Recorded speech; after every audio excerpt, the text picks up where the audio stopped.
ಇಲ್ಲಿ ಕ್ತವತು ಪ್ರತ್ಯಯ. ಕ್ತವತು ಪ್ರತ್ಯಯಗಳೆಂದರೆ ಭೂತಕಾಲ ಕೃದಂತಗಳು ಅಂತಲೂ ಕರಿತೇವೆ ಇವುಗಳನ್ನು. ಮೊದಲನೆಯದಾಗಿ ಪಠ ಧಾತುವಿಗೆ ಕ್ರಿಯಾಪದ ಪಠತಿ, ಅದಕ್ಕೆ ಕ್ತವತು ಪ್ರತ್ಯಯ ಪುಲ್ಲಿಂಗದಲ್ಲಿ, ಸ್ತ್ರೀಲಿಂಗದಲ್ಲಿ, ನಪುಂಸಕಲಿಂಗದಲ್ಲಿ ಕೊಟ್ಟಿದ್ದೇನೆ. ಎಲ್ಲವೂ ಏಕವಚನದಲ್ಲಿರುವುದನ್ನು ಮಾತ್ರ ಕೊಟ್ಟಿದ್ದೇನೆ.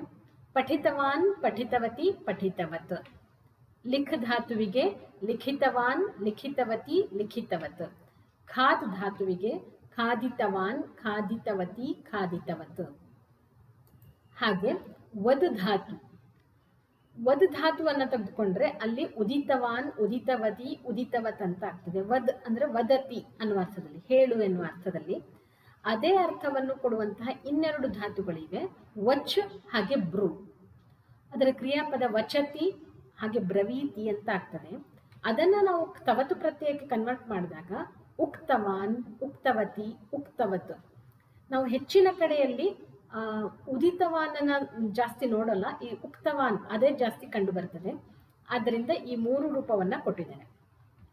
ಹಾಗೆ ದಾ ಧಾತು ದದಾತಿ, ದತ್ತವಾನ್, ದತ್ತವತಿ, ದತ್ತವತ್ ಅಂತ ಆಗ್ತದೆ. ಪಾ ಧಾತುವಿಗೆ ಪಿಬತಿ, ಅದು ಏನಾಗ್ತದೆ ಪೀತವಾನ್, ಪೀತವತಿ, ಪೀತವತ್. ಹಾಗೆ ಚರ್ ಧಾತು ಚರತಿ, ಮೇಯೋದು ಅಂತ, ಗ್ರೇಸಿಂಗ್ ಅಂತ ಹೇಳ್ತೀವಲ್ಲ, ಚರಿತವಾನ್, ಚರಿತವತಿ, ಚರಿತವತ್. ಕ್ರೀಡ್ ಧಾತುವಿಗೆ ಕ್ರಿಯಾಪದ ಕ್ರೀಡತಿ, ಕ್ರೀಡಿತವಾನ್, ಕ್ರೀಡಿತವತಿ, ಕ್ರೀಡಿತವತ್ ಅಂತ ಆಗ್ತದೆ. ಗಮ್ ಧಾತುವಿನ ಗಚ್ಚತಿ ಕ್ರಿಯಾಪದಕ್ಕೆ ಕ್ತವತು ಪ್ರತ್ಯಯ ಗತವಾನ್, ಗತವತಿ, ಗತವತ್ ಅಂತ ಆಗ್ತದೆ. ಆಗಚ್ಚತಿ, ಆಗಚ್ಚತಿ ಅಂದರೆ ಆ ಉಪಸರ್ಗ, ಆಂಗ್ ಉಪಸರ್ಗ ರೂಪಕವಾಗಿರುವಂಥದ್ದು, ಪೂರ್ವಕವಾಗಿರುವಂಥದ್ದು. ಗಮ್ ಧಾತು ಆ ಗಮ್, ಆಗಚ್ಚತಿ, ಅದು ಗತವಾನ್, ಗತವತಿ, ಆಗತವಾನ್, ಆಗತವತಿ, ಆಗತವತ್ ಅಂತ ಆಗ್ತದೆ. ನೃತ್ ಧಾತು ನೃತ್ಯತಿ, ಇದರ ಕ್ತವತು ನೃತ್ತವಾನ್, ನೃತ್ಯವಾನ್ ಆಗಲ್ಲ, ನೃತ್ತವಾನ್, ನೃತ್ತವತಿ, ನೃತ್ತವತ್ ಅಂತ ಆಗ್ತದೆ. ಗೇ ಧಾತು ಅಂದರೆ ಗಾಯತಿ, ಗೀತವಾನ್, ಗೀತವತಿ, ಗೀತವತ್ ಅಂತ ಆಗ್ತದೆ.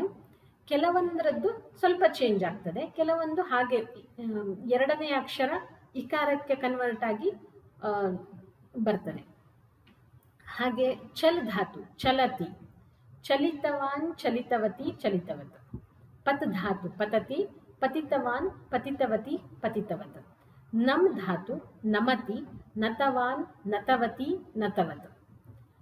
ದೃಶ್ ಧಾತು ಪಶ್ಯತಿ, ಅದರ ಕ್ತವತು ದೃಷ್ಟವಾನ್, ದೃಷ್ಟವತಿ, ದೃಷ್ಟವತ್ ಅಂತ ಆಗ್ತದೆ.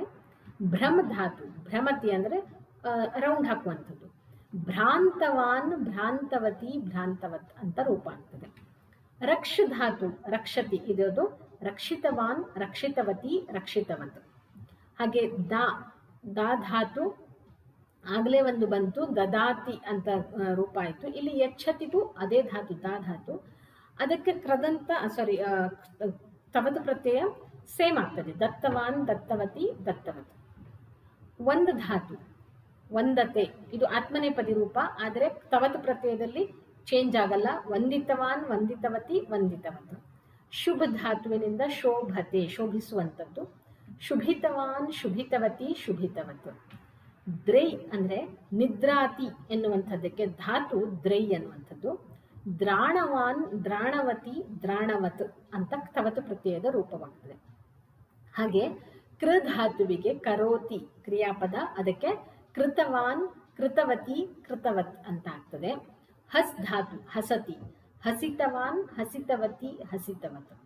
ನೀ ಧಾತು ತೆಗೆದುಕೊಂಡು ಹೋಗುವಂಥದ್ದು, ನಯತಿ ಕೊಂಡೊಯ್ಯುವುದು ಅಂತ ಹೇಳ್ತೀವಲ್ಲ, ಅಥವಾ ಒಯ್ಯುವುದು ಅಂತ, ಅದಕ್ಕೆ ನೀತವಾನ್, ನೀತವತಿ, ನೀತವತ್. ಅಸ್ ಧಾತು ಅಸ್ತಿ ಇದೆ ಅನ್ನುವಂಥದ್ದಕ್ಕೆ ಆಯಿತು ಅನ್ನುವಂಥದ್ದು, ಭೂತ ಇತ್ತು ಅನ್ನುವಂಥದ್ದು, ಭೂತವಾನ್, ಭೂತವತಿ, ಭೂತವತ್ ಅಂತ ಆಗ್ತದೆ.